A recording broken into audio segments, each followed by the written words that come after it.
Hey, so we've got a whole bunch of grapes. This is another harvest. This is all the grapes. Basically, we picked all these from when we were gone. The kids didn't pick the whole time we were gone.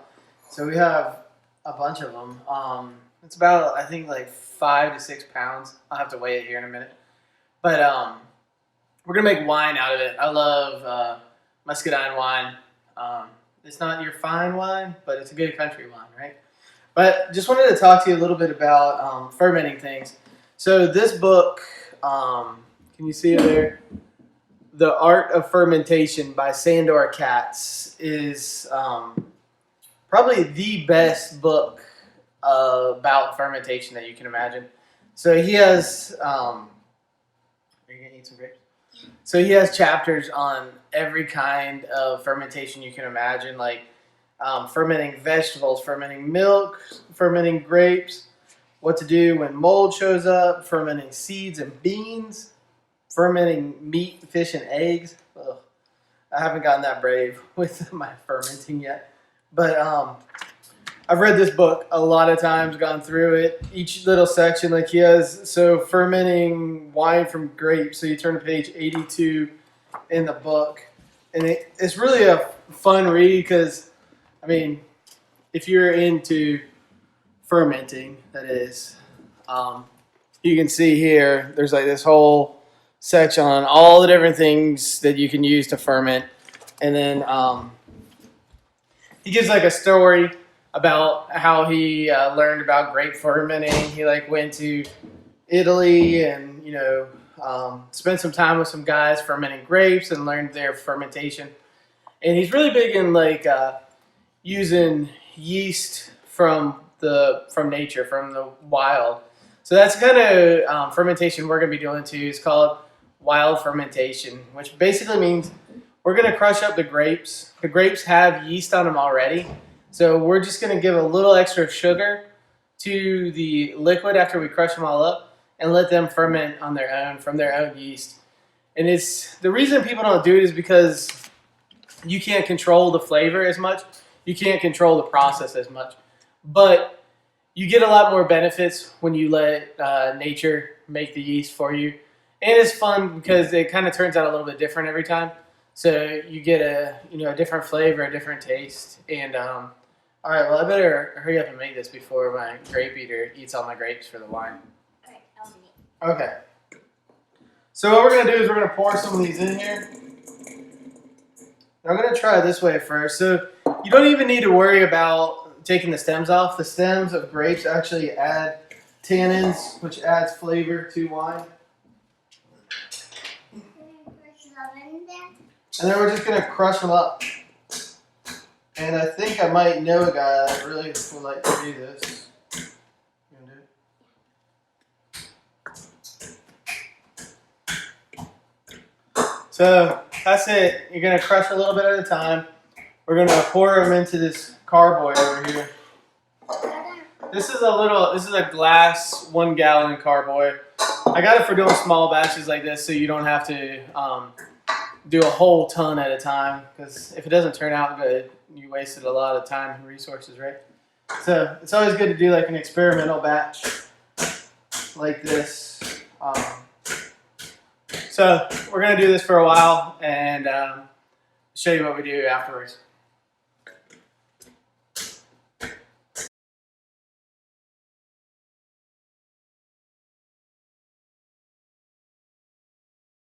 It's kind of crazy because you can already, let's see if you can hear.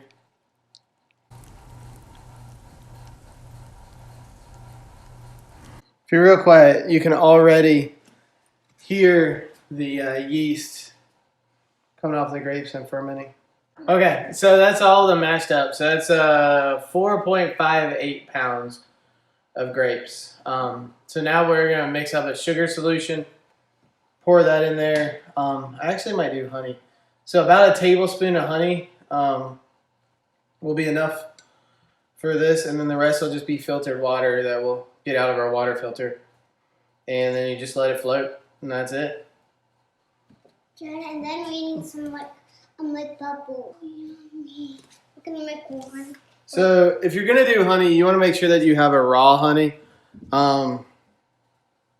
think this one, it's from Sprouts. Lacey got it there, but you can get the ones at Costco or any of those places. So the raw ones will actually have some of their own yeast on it too, like kind of mixed into the honey. So it gives you a different flavor. It's not going to overpower the grapes, but kind of gives more than one kind of yeast in there.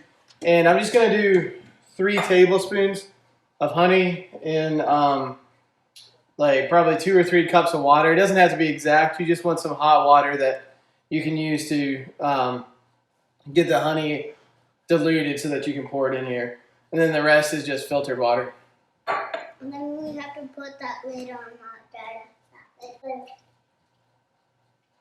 Just pour some in there. So this is just raw grape juice that we had left over from when we were making jelly. It's just the juice of the grapes, but I thought I'd pour that in there since we had it. And it's also started to ferment a little bit, so it'll kind of help with the yeast. I'll do it. Once we get done with this, then we'll run the whole thing through a food mill and probably a sieve also to really get it so that it's filtered really well. But yeah, you can see all the juice coming up as my grape masher keeps mashing. All right, for this, you don't want the water very hot. You want it definitely below boiling, because if you get it too hot, it's gonna kill all the yeast. So I just get it to a little bit more than kind of like the same hotness that comes out of the sink. So if you're one of those people that has to measure things, you know, below 120, definitely below 140. And then you're just going to stir this until it dissolves in the water.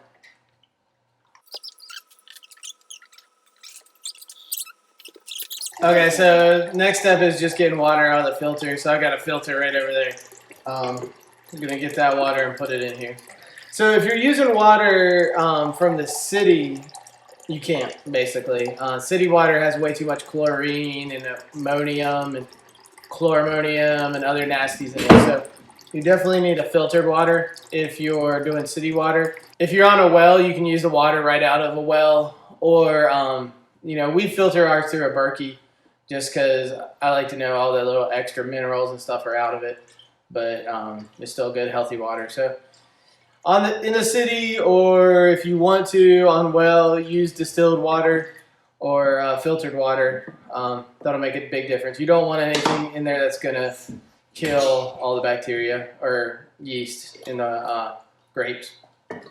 And I'm just going to fill it up to right here where it starts to get narrow, and then you leave the rest of that as headroom. Okay, so the next step is we're going to put a cloth over top of this and just let it breathe for a few days. Okay, so now that we've got it full, we've stirred it, we mixed in the honey. The next thing you want to do is just cover this with a cloth, and really anything like a napkin, if you have a cloth napkin, any of that will work. Let's look at hand, Dada. This is going to let it breathe for a while, and then the next step will be we'll put this airlock on top and let it ferment for a little while longer, about a week or two. It kind of depends on what time of year you're doing it, how warm it is in your house. All that affects yeast growth.